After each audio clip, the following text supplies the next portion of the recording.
Hi guys, so Nora and I are here in bed. We're sick with COVID.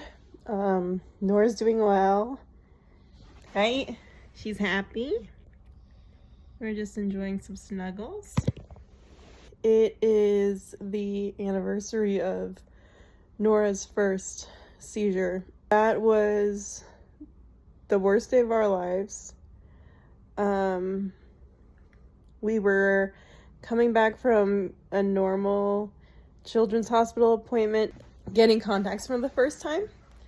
And when she got them, she was really stressed out and cranky, and I didn't really think much of it, but I noticed her pupils were really dilated and she didn't have her eyes dilated at her eye appointment.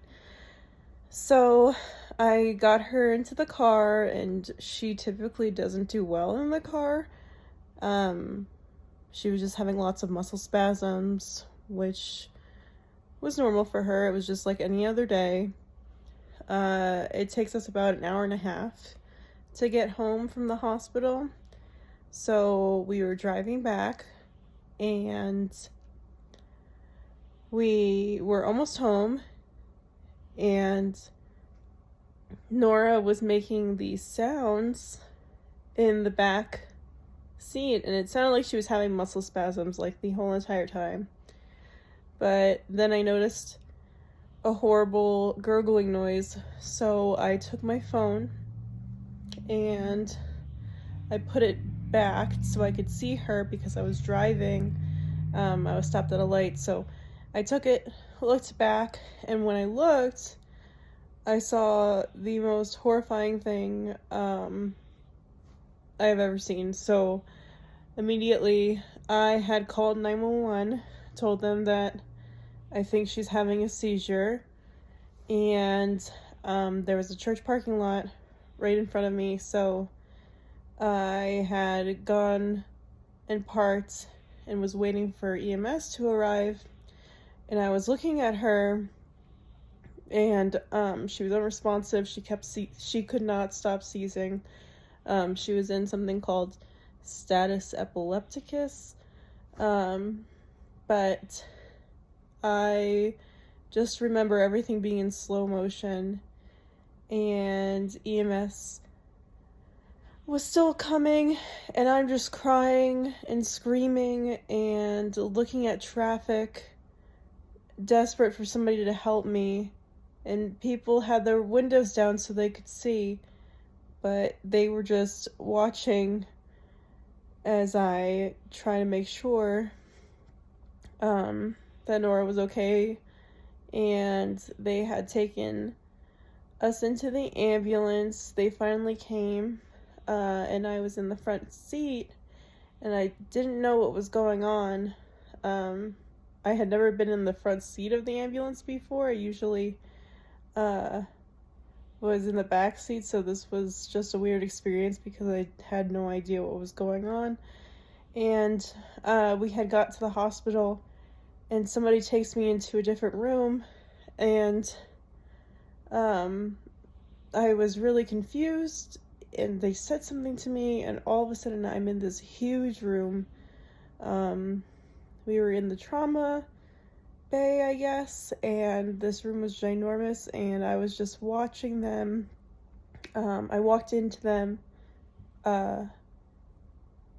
bagging my daughter to get her to breathe. They gave her a bunch of seizure medications and nothing was working. And then she obviously stopped breathing. She went into respiratory failure from the seizures, and wasn't really sure what to expect when I came in, but I wasn't expecting that. And they intubated her.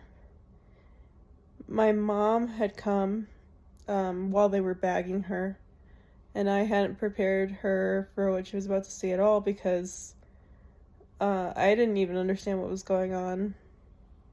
And then they ended up airlifting her to Children's Hospital, so we had to go back there, and I was having a panic attack. so I wasn't allowed to drive. I had a friend drive me down, and we actually beat the helicopter, and my sister met me over there. And Norah was in ICU. She was in a medically induced coma for 4 days, and then they were able to take the tube out, and she was able to breathe on her own. It hasn't been the same since, and continued to get new diagnoses and just things that we didn't want to hear, but she is still here with us. And I just wanted to share this quick verse with you guys. I had actually coincidentally posted this verse the day before she had her seizure, and I found it as I was making this video. It says, "When he heard this, Jesus said, 'This sickness will not end in death.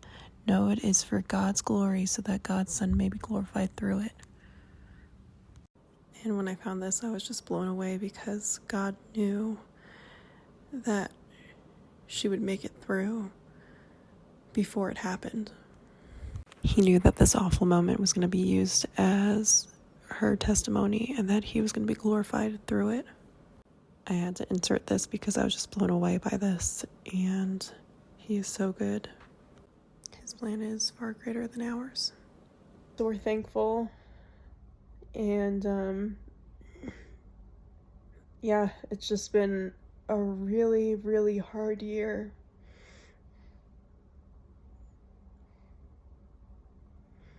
And my baby struggled a lot.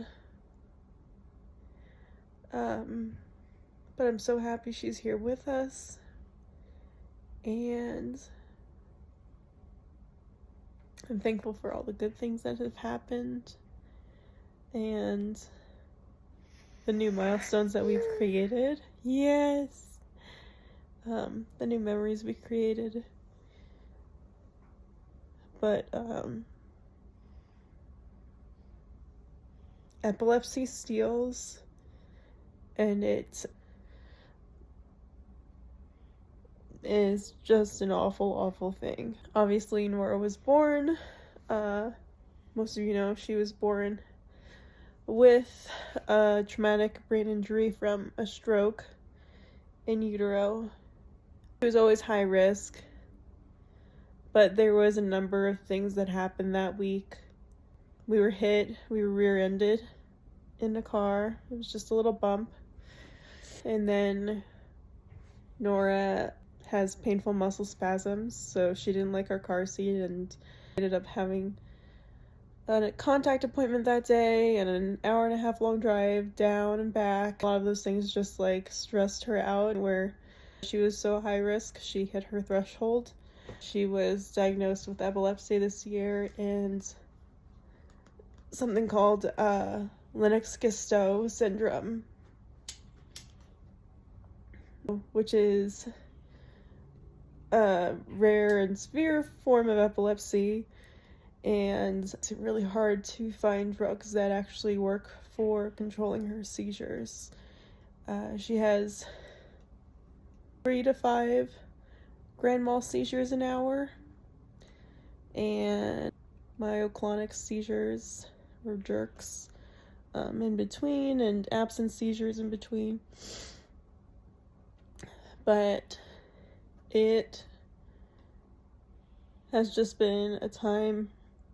Thankfully, God has been with us through it all, and God gave us Travis, and we're so thankful. And he has just been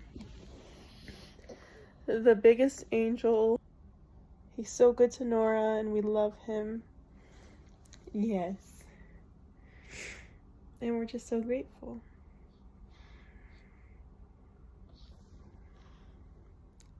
So it's been a bittersweet year, but that's our story from last year, and Travis is home, so we're gonna go hang out with him and hopefully start feeling better soon.